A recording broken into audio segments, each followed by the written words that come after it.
you were a little bit unsure whether to give any more teachings this evening. Been quite a lot of talking today, and you might, some of you at least, maybe feel quite full with words and ideas and the sharing and listening. So we'll try and walk a line between not talking too much, too long, and on the other hand, talking enough to at least do a little justice to themes I want to cover. So hopefully that middle way is a compromise.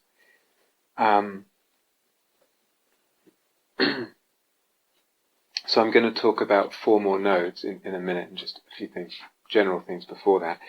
And given what I've just said, you'll quickly see that some of the nodes, as we go through this list, it's all really quick, actually. Where, like I say, we're giving a high-speed bus tour through them.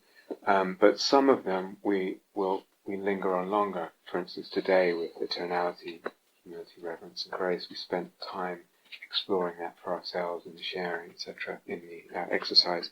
And some will just kind of touch on to point to them, and some get a fuller discussion.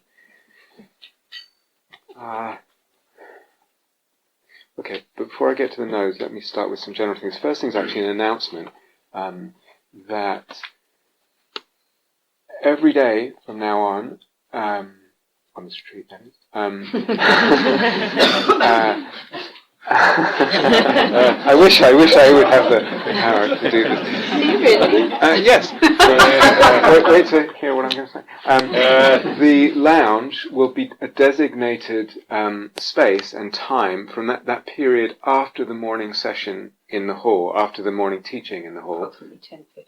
So 10:45, 10:50 until 11:30 is a designated space for silent, free soul-making movement, or soul-making free movement. What does that mean? Well, find out what it means.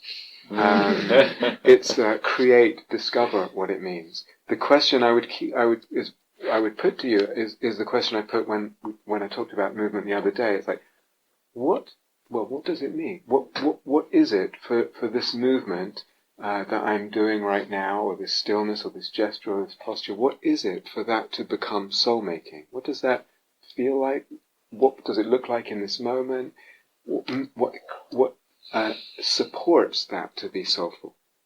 So it's open-ended, and it's an investigation. It's free and it's silent. And so, I mean, you can walk or stand in that period as well, but during that period, every day, that will be a designated space to explore that. Silent as in no sounding. Oh, I'm inclined to say sounding's okay, actually. Not talking, unless you're talking in tongues. Maybe not talking to each other with words, but if it feels like some sounding is, and you feel okay with people around, whatever.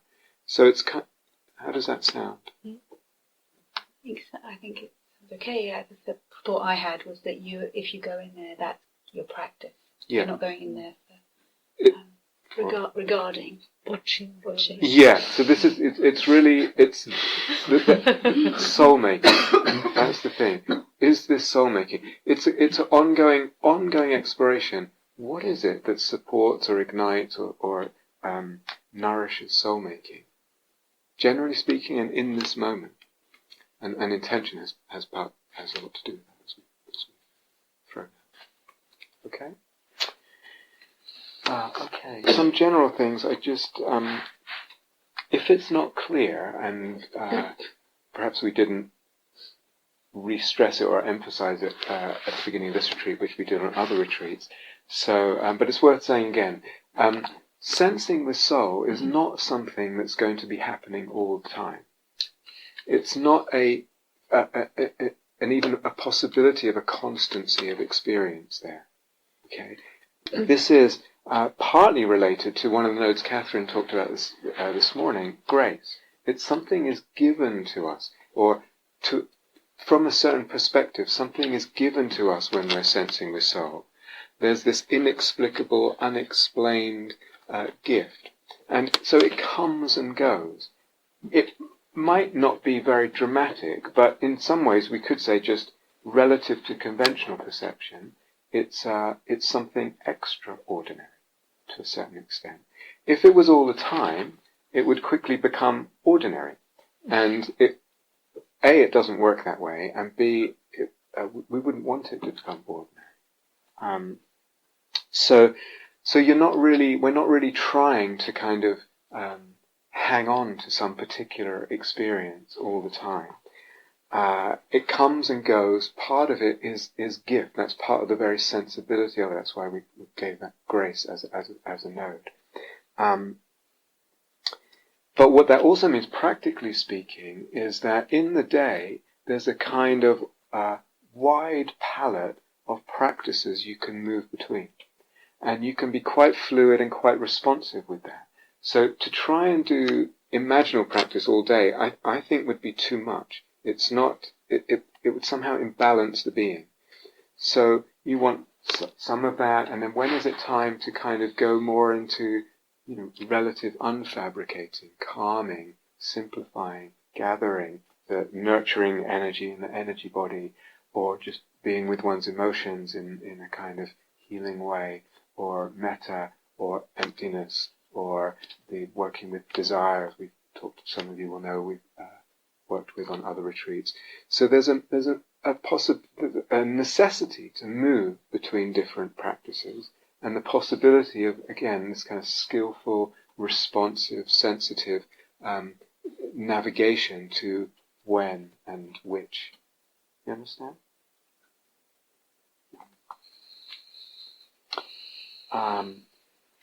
Before I get onto the four nodes I wanted to talk about this evening, just briefly.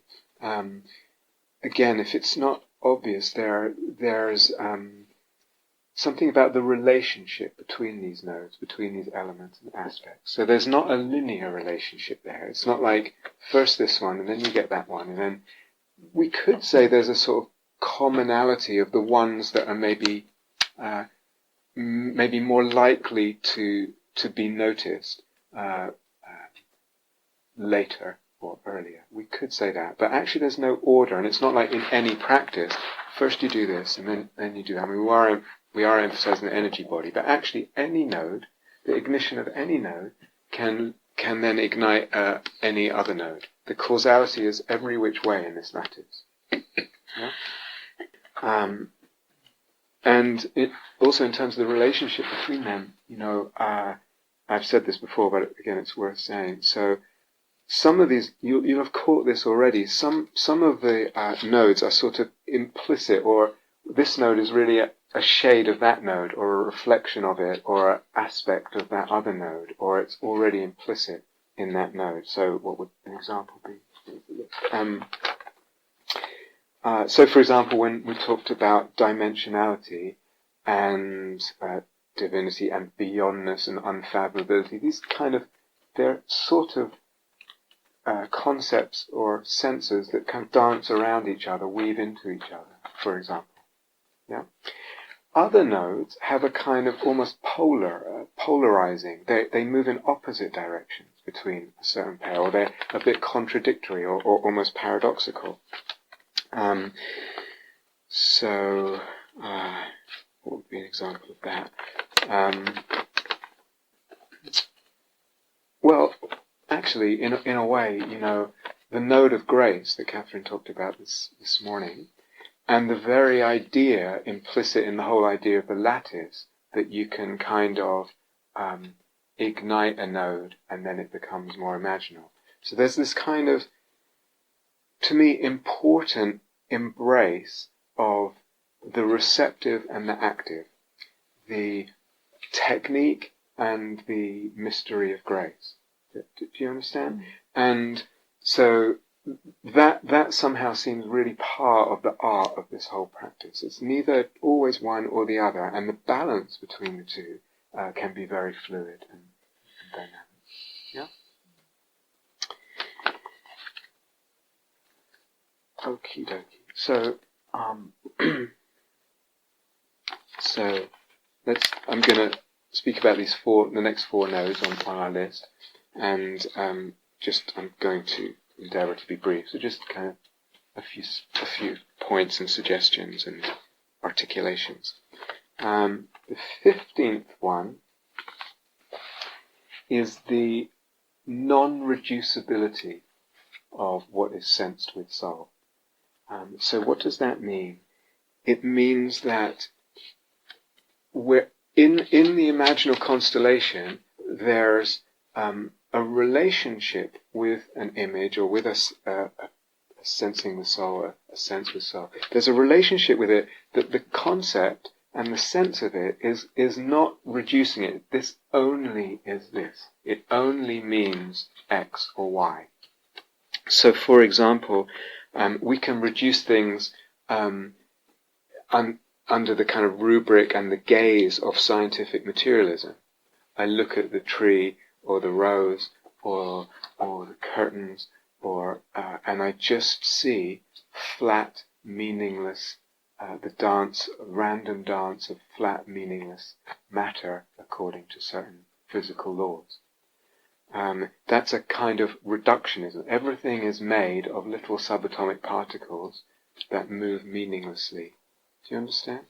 And you say, now, we can view that way, but if we only view that way, that flattening, that reduction will will flatten the sensing the soul. Does it make sense? That's one kind of reductionism. Another is a kind of, or different kinds of psychological reductionism. So, for example, this image represents my empowerment, my power, my self-empowerment in life, and this will give me that. Or this image represents my compassion, or some other Brahma Vihara, or some faculty of the mind, or something like that. That's what this is. It's in that reductionist view. It's a representation. It is this, and implicit it's that it's only this. So it's okay that we view it as, yes, it's matter, we can understand matter in that sense, but not only. And it's okay that we could say, this is a representation of empowerment, but not only. And compassion, but not only. Do you understand? It's the only that's the killer, that's the flattener. Or, again, we can have an image and say, this image is arising because it's representing something from my psychological history, something from my past, something from my family, etc. And yes, it may be related to that, but it's the only that is the squeezes the soul out of it. Do you understand? It's only, I'm having this image because and only because X or Y happened to me when I was a child, etc. And this is representing it. In the scope and complexity and richness of images and sensings with soul, that can be part of it. That can be part of why that image is coming up, but only one level of it. Yeah. The only is reducing, and that's what will kill the sensing of soul. It will literally squash the dimensionality and the richness and the complexity and the unendingness and the mystery and all of that, the multifacetedness. So we touched briefly in the Q&A and also in one or two interviews. This image may be related to my past, may be related to some character in my family, my father, for instance, or whatever it is. The image kind of echoes that. It's not just a representation of my father and how he was tyrannical with me, or whatever it is. And then there's this possibility. So a reductionist view would say the image is caused, or it's caused by what happened to me in my life, and it's representing it now as a psychic image, and that's what it is. So the causality runs from real material event in the past to image now in the present. You understand? The causality is conceived that way. Yeah? If it's only, that's where we lose the soulfulness. There's another way of seeing things, that images are actually primary. I've touched on this on other retreats. Images are what drive. They drive our lives. The image that I've shared in the past, the image of a solitary warrior, soldier, or the image of the lonely wanderer, the solitary wanderer, I can see that has been generative in my life.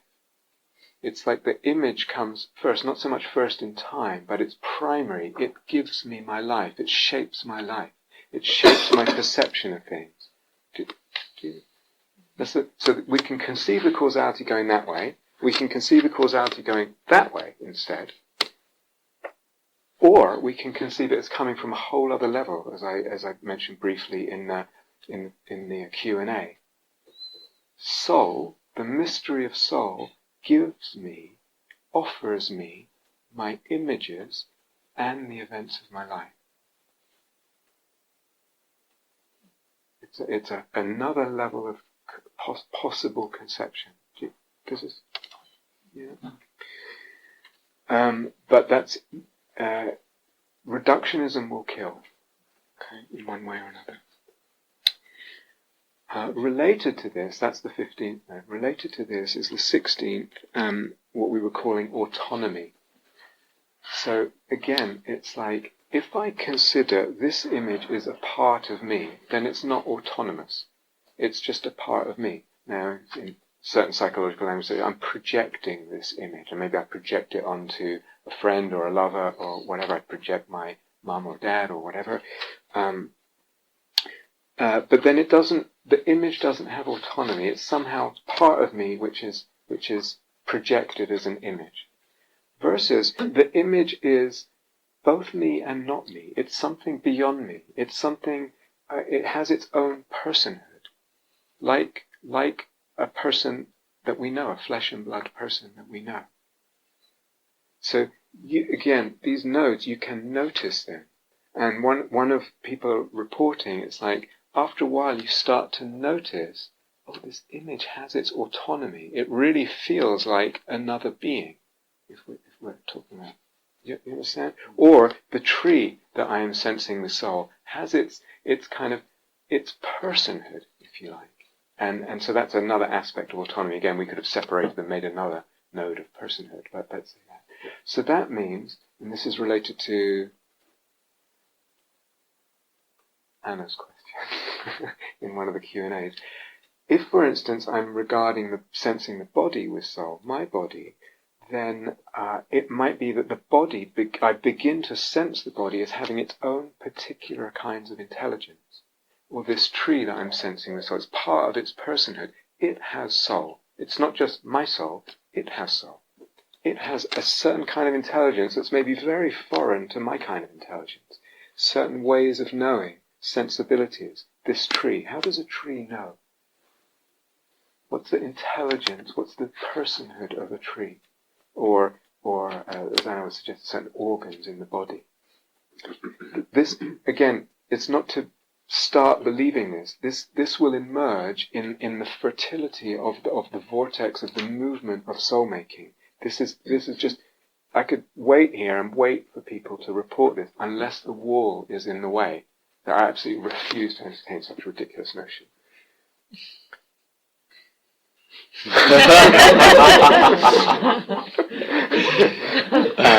Because my third grade high school science teacher said X or Y, whatever. It's in the culture. But if the walls are not in the way, this is what emerges. This in the fecundity from the soil of soul.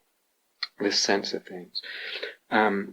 So there's the autonomy of the object, so-called, in the sensing of soul, of the image. But there's also, and Catherine alluded to this as well, there's also the autonomy of the self. Nothing's going to happen, nothing is going to be given to me by grace that makes soul making happen by itself. Struck by lightning, transformed in an instant, didn't even have to do anything. It takes my autonomy as a person, as Catherine said, to assent to it. No assent, no autonomy in the sense of I am free to assent or not to assent, to go along with, to open, to pay attention in certain ways, to entertain certain notions, or not free to do that. Or rather, I am free to do that. Do you understand what I mean? I have my autonomy. There's no automatic soul making, and no one can make me agree. No image can make me agree to it. So there's this double autonomy of, so to speak, the self and the object, without which there is no soul making, or very limited soul making. Does that explain? Yeah.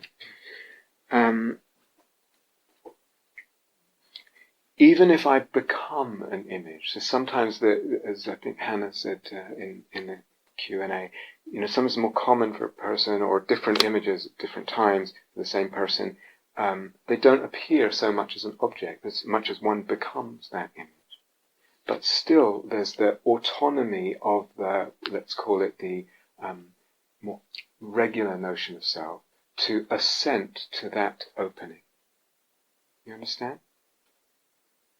Yeah. So the autonomy of other and self in the sensing of soul.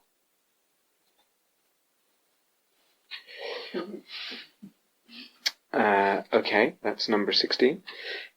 Number 17, we called it two-ness, and so if I have an image that's sort of, it has an otherness to it, then what we said was that in that case the eros doesn't collapse the image into some kind of universal, it doesn't melt. So there's an attractive pull with eros between oneself and the erotic imaginal object, beloved other, but it doesn't just go into some kind of melting union bliss of white light unification, etc. The distinctness, maybe that's a better word than two-ness, distinctness or differentiation is preserved. The erotic tension is preserved. Yeah. Okay. Yeah. Now, even if I'm becoming an image, again, maybe two-ness is not the most obvious thing there at first, as we responded to Hannah in the Q&A, but still, differentiation is preserved. Distinctness of particulars are preserved in the soul making, in the soul making perception, or rather in the sensing of the soul. Is that? Yeah, it's not going to this undifferentiated kinds of oneness. Would that be kind of say with an image and then there's the world in which it exists? That might be part of it, yeah. So that could be one way where there's the differentiation. There's the image, and then the world, and then if you stay with it, there'll be the particulars of the image and the particulars of the world. But yeah, there can be all kinds of differentiations, basically, yeah. Rather than, and at the same level as there's this differentiation, there can be, and there often is, an implicit sense or understanding of the oneness. So it's like there's the image in the world, but in a way, this world is that image, and they're kind of the same thing. It's just that it doesn't collapse into that or melt into that. Yeah. Can there be an image that is separate, but then one becomes it? Yeah. And then it goes back again, so it might just... Yes, absolutely. So the modes of relating to an image, you might feel like it's separate, as you say, and then somehow I become it, or I fuse with it, or I enter it somehow, or it enters me, and I'm seeing the world and everything from its experience, and then it can separate again. So there's all kinds of possibilities, and that's actually quite normal. And some of you may want to, if it's always one way, you may want to deliberately experiment with actually what would it be like to be that monster or Aslan or whatever it is. What would it be like from the inside, so to speak, and then see what happens and where that goes.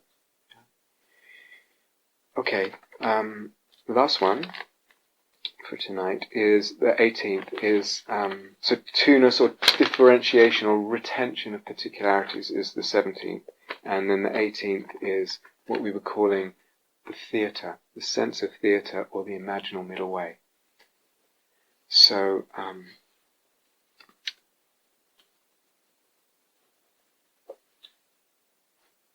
we have a sense, and again, I think it's something we can notice with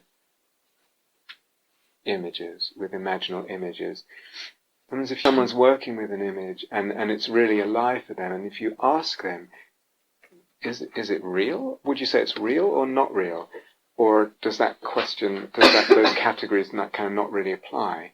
They'll probably plump for that third category. It's somewhere between real and not real. It's a different kind of reality, but neither real nor not real seems accurate.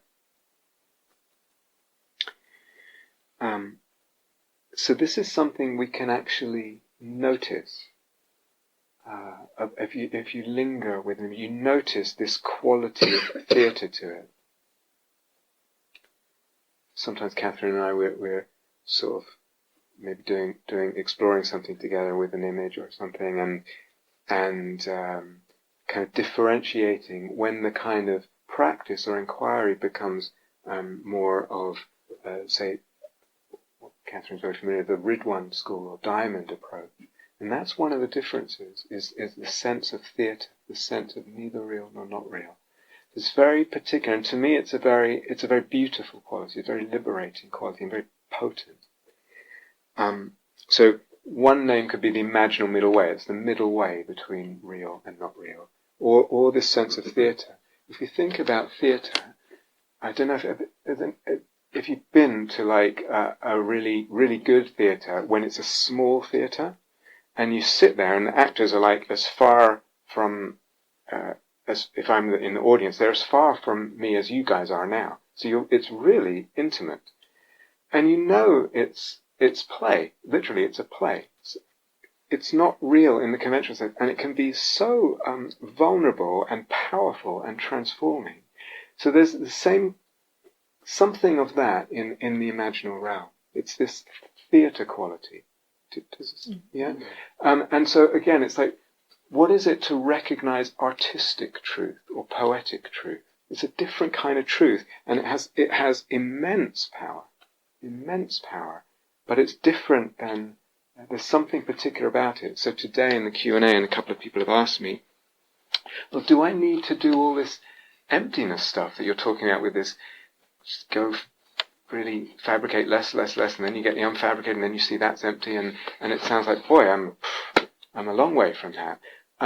It's an open question. I don't think it's necessary. I think some people, or many people, have either they do that, and then they're kind of have a easy access to a kind of middle way perception of things between real and not real because of the emptiness understanding, or one just engages one's artistic kind of sensibility. Do you understand? One's poetic understanding of things. Or, again, what I said earlier, you just notice this kind of middle way status of images, this kind of theatre quality that they have.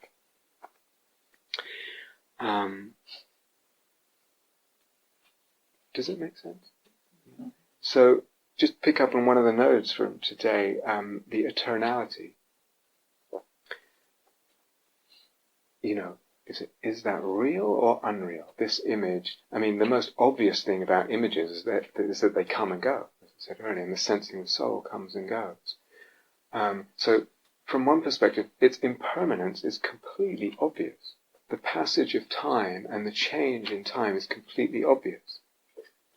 And at the same time, there's this sense of timelessness, or different senses, different possibilities of the sense of timelessness. This is somehow always already happening. This is somehow iconic and not narrative. It's just a kind of eternal image somewhere in the vastness of psyche. So one can be sensitive to that quality of timelessness and eternality, however it manifests, and at the same time never lose sight of the fact that things are impermanent. bodies are impermanent, lives are impermanent, everything is impermanent. And images certainly are impermanent. So there's this, just because one sees the two, one can kind of hold them together, and that creates this kind of neither landing in one camp or the other as a kind of ultimate truth. Yeah? But as I said, all the nodes, there's so much kind of depth and richness to each one, and potency as well, and kind of liberative efficacy. Like going into some of these nodes, like for instance this theatre, it liberates something. It really liberates something. And still has that power.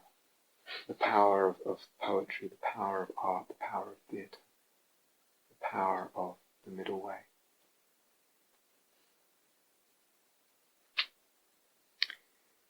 Okay, I think I'm going to stop there for this evening. Shall we sit together? Thank you for listening. To learn how you can support the teachers and Dharma Seed, please visit dharmaseed.org/donate.